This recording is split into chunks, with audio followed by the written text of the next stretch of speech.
England hit rock bottom as Jonny May backs team to respond amid Steve Borthwick pressure. Former England winger Jonny May believes the England national rugby union team have reached their lowest point in the current campaign, but insists the situation cannot deteriorate much further as scrutiny intensifies around head coach Steve Borthwick. After a remarkable period that saw England string together 12 consecutive victories, including statement wins over powerhouse nations like France national rugby union team and the New Zealand national rugby union team. The team's form has dramatically collapsed during the closing stages of the Six Nations Championship. 3 defeats in succession have transformed what once looked like a promising campaign into a crisis. Now England face arguably their toughest challenge yet, a trip to Paris to face title contenders France on Six Nations Super Saturday, where another defeat would deepen the sense of turmoil surrounding the team and its leadership. Despite the bleak outlook, May believes that reaching such a low point could paradoxically provide clarity for the squad and trigger a response. England's dramatic decline that the sudden downturn has shocked supporters and analysts alike. Just weeks earlier, England had been widely praised for their discipline, organization, and ability to grind out victories in difficult matches. Their winning streak had generated optimism that Borthwick's long-term rebuilding project was gaining serious momentum. The narrative around the team was optimistic. Young players were emerging, established leaders were performing consistently, and talk of a potential Grand Slam challenge was beginning to circulate. But the mood changed dramatically after England traveled to Moy Field to face Scotland national rugby union team in the second round of the tournament. That defeat proved to be the turning point.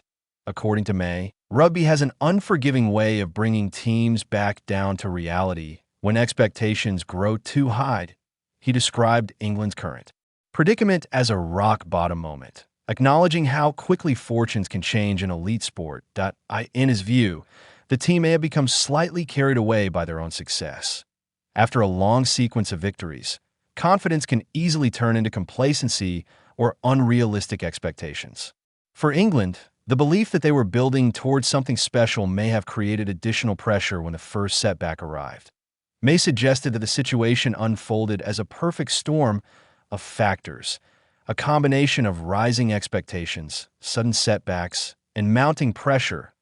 The Scotland loss that changed everything. England's defeat to Scotland was not just another loss. It disrupted the momentum the team had built over the previous months. Coming into that match, Scotland had themselves suffered a shock defeat to Italy, which meant England were widely expected to capitalize on the opportunity. Instead, the match became a trap. Scotland delivered a performance full of intensity and precision, while England struggled to impose themselves. May believes that loss had a psychological effect on the squad. The expectation had been to continue their winning streak and strengthen their championship challenge. When the result went the other way, confidence was shaken and doubts began to creep in many ways. That match set the tone for the rest of England's campaign. A missing response against Ireland. If the defeat to Scotland raised questions, England's performance against Ireland national rugby union team deepened the concern. May admitted that this was the result he found most difficult to understand. Following a setback, teams at the highest level typically respond with energy and determination. Players often speak about bouncing back or making a statement after a loss. But in this case, that reaction never truly materialized. Instead of coming out with aggression and urgency, England looked hesitant and struggled to assert themselves. For May, that lack of response was surprising. He expected England to start the match with intensity and determination, all guns blazing, as he put it. But the performance never reached those levels. The defeat reinforced the idea that England's problems were not limited to tactics or selection. Instead, there appear to be deeper issues relating to confidence and momentum. Pressure mounts against Italy. The situation became even more complicated when England faced Italy national rugby union team. Historically, Italy had been a fixture that England could rely on for a win. England had never lost to the Azzurri in the history of the Six Nations. That record only increased the pressure. Rather than approaching the match with freedom, England found themselves fighting against the weight of expectation.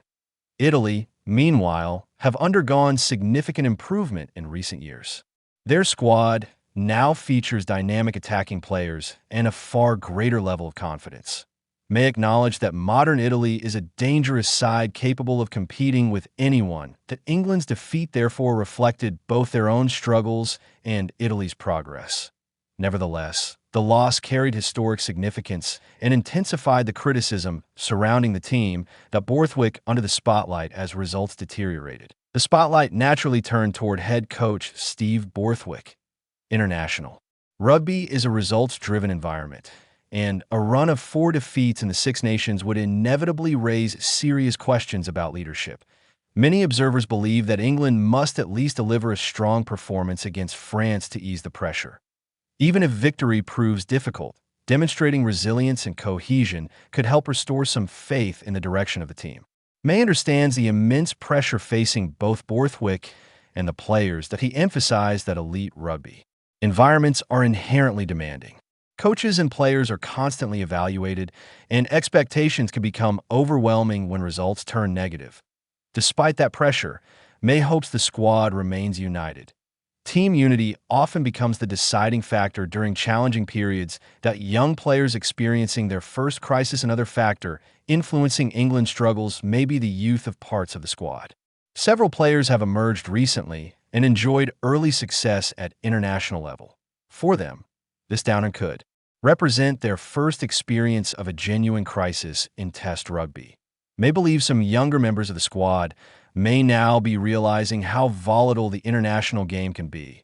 For players who had only experienced winning environments, the sudden shift can be shocking. That he described the situation as a potential wake-up moment for those players, an introduction to the harsher realities of elite sport.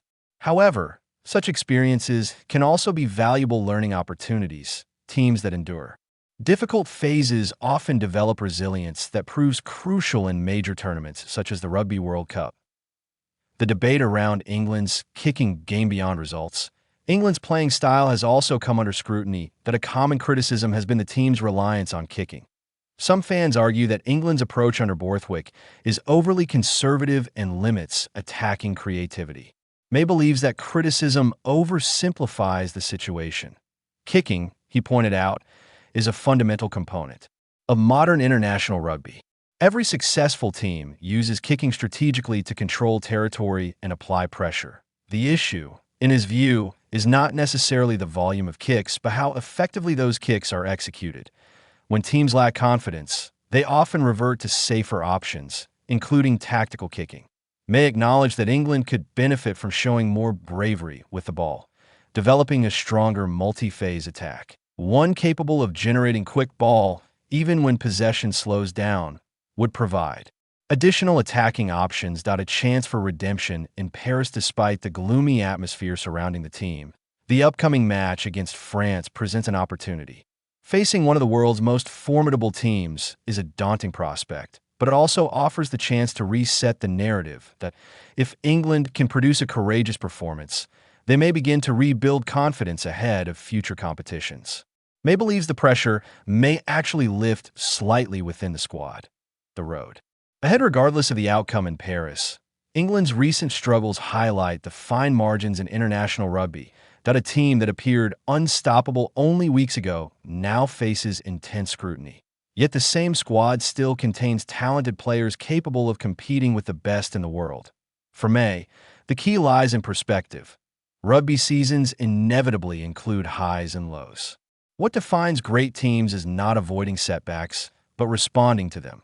England may currently be at rock bottom, but that position also offers a starting point for rebuilding.